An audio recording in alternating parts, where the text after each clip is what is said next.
자, 이번에는 재미있는 수학 강연을 청해 듣는 400초 수학인데요. 오늘은 주승열 선생님께서 준비하셨죠? 예, 오늘 제가 준비했습니다. 오늘은 남녀노소 누구나 좋아하는 주제로 준비했는데 그 주제가 무엇인지 맞춰보실 수 있을까요? 남녀노소 다 좋아한다. 남녀노소 다 좋아하는 거는 뭐 돈이죠, 돈. 아, 돈이죠. 그렇네요. 남자도 돈이 있어야 네네. 자기가 좋아하는 자동차도 사고, 여자분들은 또 돈이 있어야 옷도 사고, 또 할아버지 할머니들은 또 임플란트도 하고, 애기들은 장난감도 사고. 네네. 또 저 같은 경우는 또 돈이 있어야 제가 늘 평상시 해왔던 기부 활동을 할 수가 있습니다. 맞나요, 선생님? 돈이에요? 다음엔 돈으로 준비할 텐데요. 네. 오늘은 아니에요? 네, 아니군요. 오늘은 아니고 아. 오늘의 주제는 영화 속에 숨어있는 수학 이야기에 대해서 전하도록 하겠습니다. 오, 사실 요즘 그 수학과 관련된 영화들이 간혹 등장을 하잖아요. 굉장히 관심 있게 지켜보는데요. 그리고 저희가 방송에서도 여러 번 말씀을 드렸었지만 그 영화 속의 특수 효과에서도 수학의 원리가 바탕이 되는 경우가 많잖아요, 선생님. 네, 그렇죠. 영화 같은 영상을 예로 들어가면서 수학을 공부한다는 것은 아이들의 흥미를 유발할 수 있을 텐데요. 네. 오늘도 영화 속에 들어있는 수학 이야기로 재미있는 특강을 들려드리도록 하겠습니다. 네, 많이 기대됩니다. 자, 오늘 주승열 선생님께서 준비하신 400초 수학 지금부터 함께 할게요.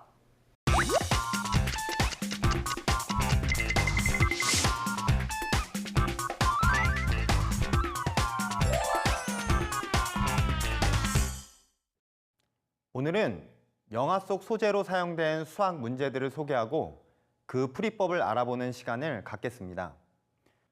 먼저 1995년 상영된 브루스 윌리스 주연의 블록버스터 영화 다이하드 3입니다. 이 영화 속 주인공 브루스 윌리스는 악당의 범죄를 막기 위해 고군분투하는 형사 맥클레인으로 등장하는데요. 어느 날 악당이 저울폭탄이 든 007 가방과 물통 2개를 분수대 앞에 설치하고 맥클레인에게 협박 전화를 걸게 되는 상황이 발생합니다.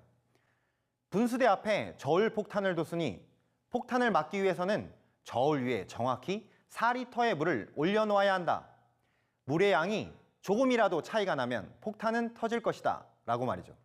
하지만 물통은 4리터가 아닌 3리터와 5리터 들이뿐이었다는 사실. 이 절박한 순간 과연 주인공은 5리터짜리 물통 안에 4리터의 물을 정확히 담아 저울 위에 올려놓을 수 있었을까요? 지금부터 같이 풀어보도록 하겠습니다. 먼저 5리터 들이통에 물을 가득 채운 후 그 물을 3리터 들이 빈 통에 옮겨 담습니다. 그러면 5리터 들이통에는 2리터의 물이 남아있게 되겠죠? 그 다음 3리터 들이통을 다시 비우고 5리터 들이통에 남아있는 2리터의 물을 3리터 들이통에 붓습니다. 그러면 5리터 들이통에는 물이 하나도 없고 3리터 들이통에는 2리터의 물이 들어가 있는 상태가 될 것입니다. 다시 5리터 들이통에 물을 가득 채운 다음 3리터 들이통에 가득 차도록 옮겨 붓습니다. 3리터 들이통에는 이미 2리터의 물이 들어있는 상태이니 5리터 들이통에서 딱 1리터의 물만 빠져나가는 셈이 되겠죠. 즉 5리터 들이통에는 정확히 4리터의 물이 남아있게 되는 것입니다. 이런 과정을 통해 다행히 주인공인 형사 맥클레인은 문제를 슬기롭게 풀었고 폭탄 타이머를 멈출 수 있었습니다.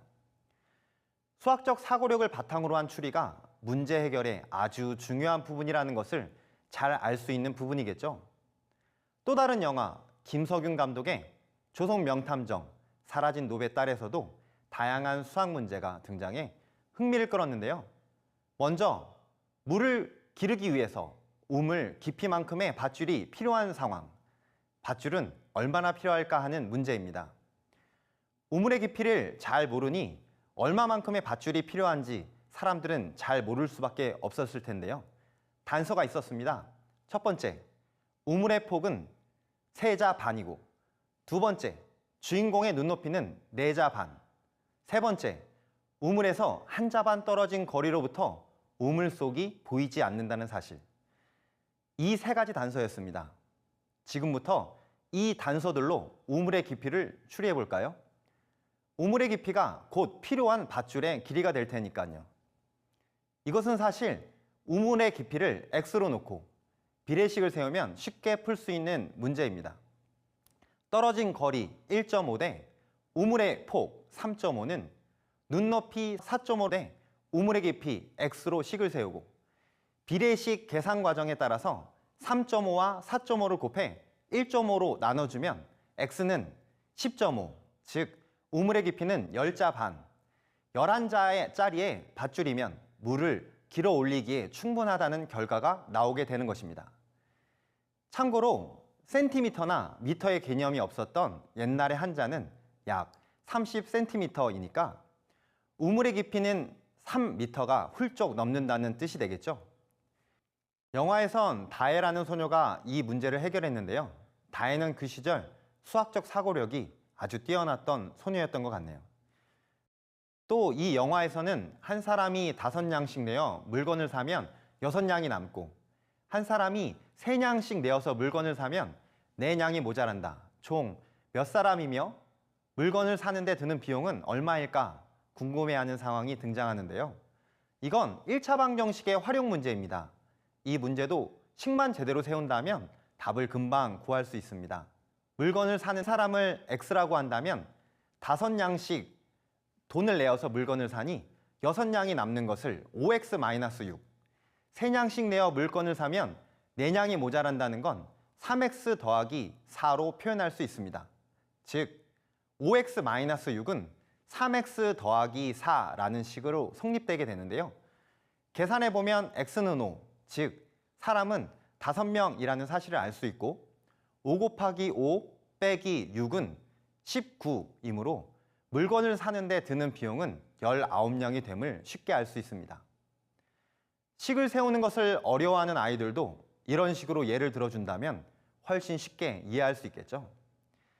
이렇게 영화 속 수학 이야기들을 다시 활용해 아이와 함께 공부하는 것만큼 흥미 유발에 좋은 것은 없습니다. 책을 보는 걸 지겨워하는 아이라면 이제 영화와 같은 영상을 이용해 보세요. 영화 속 주인공이 되어서 다시 한번 문제를 풀어보는 과정에서 유추하는 능력도, 수학 실력도, 수학적 사고력도 쑥쑥 키울 수 있을 테니까요.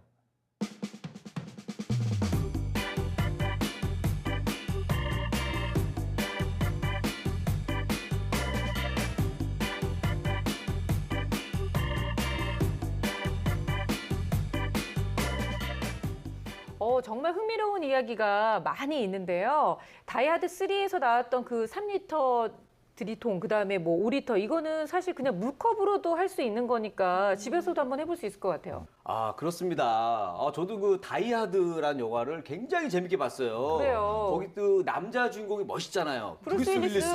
맞아요. 그래갖고 너무 멋있어가지고 어렸을 때는 나도 크면은 저 사람처럼 머리가 벗겨졌으면 좋겠다. 아주 환하게 너무 멋있어가지고 그 정도로 제가 이 영화를 너무 좋아했는데. 그래요? 네. 근데 지금 생각해 보면 큰일 날 상상을 한 거죠. 제가 눈도 작은데 이마까지 넓어 보세요. 이거 큰일 납니다. 머리라도 있어서 다행인데 어쨌든 그 영화 속에 나오는 그 저울 폭탄. 네. 요거 보면서 이거 우리 조카들이 보는 이 수수께끼 책에도 가끔 나오거든요. 맞아요. 근데 이제 조카들하고 얘기할 때 선생님이 얘기해 주신 대로 내가 다 설명을 하면은 잘난 척까지 할 수 있을 것 같아요. 정말 멋있는 삼촌이 되실 수 있을 것 같은데요. 맞습니다. 영화 속에 지금 수수께끼가 들어있는데요. 이것뿐만 아니라 영화 속에 들어있는 여러 가지 수학적인 원리가 수학을 좀 거부 반응을 갖고 있는 아이들에게 논리적 사고 능력을 키울 수 있는 좋은 교보제가 될 거라고 생각이 들고요. 네. 그래서 특히 수학을 싫어하는 친구들이 좋아할 수 있는 소재를 가지고 있는 영화들이 무엇이 있을까 찾아보시는 것이 좋을 텐데요. 그 중에 하나가 페르마의 밀실이라고 하는 영화가 또 있습니다. 네. 이 영화에서는 그 큐브 안에 들어있는 수학자들이 수학 문제를 풀어야만 그 큐브에서 탈출할 수 있는 내용이기 때문에 그 안에 수학적인 문제들이 상당히 많이 나와 있고 그리고 초중고등학교 학생들도 누구나 풀 수 있는 문제들이 나오기 때문에 네. 한번 살펴보시는 것도 좋다라는 생각이 듭니다. 그래요. 근데 이 강연 속에 등장한 영화로만 보면 사실 어린아이들의 관심을 끌기는 조금 어려운 부분들이 있어서요, 선생님. 눈높이를 조금 낮춰서 쉬운 영화는 없을까요? 있죠. 플랫랜드라고 수학 애니메이션이 있거든요. 네. 이거는 도형을 정말 쉽게 풀어놓은 만화예요. 그래서 보면은 주인공이 육각형이거든요. 그래서 점점 각이 많아질수록 계급이 높아져요. 그래서 수학적인 논리로 사천의 세계를 예측한 건데요. 각이 무한대로 늘어가는 체원이 최고 계급이 되고 이제 0차원인 점들이 모여서 1차원인 선이 되고 1차원인 선이 모여서 2차원인 면이 되고 이런 식으로 해서 3차원, 4차원을 점점 이룩해가는 그러니까 도형에 대해서 보기만 해도 체계적으로 느낄 수 있는 굉장히 재밌는 쉬운 애니메이션입니다. 그렇군요. 이런 것도 있습니다. 천재 수학자의 삶을 그린 네. 뷰티풀 마인드라는 영화. 오, 알죠. 너무 감동적이었어요. 그리고 전쟁에서 수학의 필요성을 알려줬던 이미테이션 게임이라는 영화도 굉장히 좋았습니다. 네. 영화 좀 아는데요. 제가 사실 이렇게 많이 아는데 이 영화 관련 프로그램에서 연락이 안 와요. 이런 거 하면 얼마나 좋습니까? 영화 속에 숨어 있는 수학을 찾아내는 김일희의 눈. 자, 이런 거 하면 또 얼마나 또 시청률 올라가겠어요. 네. 어떻게 수다하게 고정 코너로 좀 한번 만들어 볼까요? 그럴까요? 영화를 보다 보면 말이 안 되는 얘기들이 나올 때가 많아요. 예를 들어서 고질라 같은 영화 보면 높이가 한 55m에 무게가 25,000톤 정도 되는데 그러면 그 안에 있는 뼈로는 그걸 지탱할 수가 없거든요. 근데 그게 움직이잖아요. 네. 그러니까 걸리버 여행기에 큰 사람이 사실 존재할 수가 없는 게 수학적 이치를 알면 그게 존재할 수가 없다는 걸 알게 되고요. 영화를 보면서 조금만 의문을 제기하는 생각을 하면 수학적 사고력도 커질 수 있습니다. 네. 맞습니다. 우리가 영화 보다 보면은 야, 저게 말이 돼? 그럴 이런 때 장면이 있죠. 굉장히 맞아요. 많잖아요. 네. 많은데 이제는 이제 그냥 그렇게 넘기지 말고 그런 장면에서 아이들하고 이제 이 수학적인 대화를 하면 굉장히 좋을 것 같아요. 그러니까요. 그러니까 뭐 주라기 공원이라던가 뭐 캐리비안의 해적 이런 것도 네. 있고 또 아이언맨 이런 거 보면서도 할 얘기가 많을 것 같아요. 네. 독서뿐만 아니라 이렇게 영화를 보고 나서도 후 활동을 한다면 또 그 후 활동을 통해서 수학적 사고력도 키울 수 있다면 일석이조가 아닐까라는 생각이 듭니다. 아이들과 함께 이번 주에도 수학과 관련된 이야기 많이 나누시기 바라고요. 수학적 고민이 있으시거나 또 궁금증이 있으신 분들 저희 홈페이지를 통해서 여러분들의 사연 많이 남겨주시기 바랍니다. 자, 오늘은 여기까지고요. 저희는 다음 시간에 다시 찾아올게요. 감사합니다.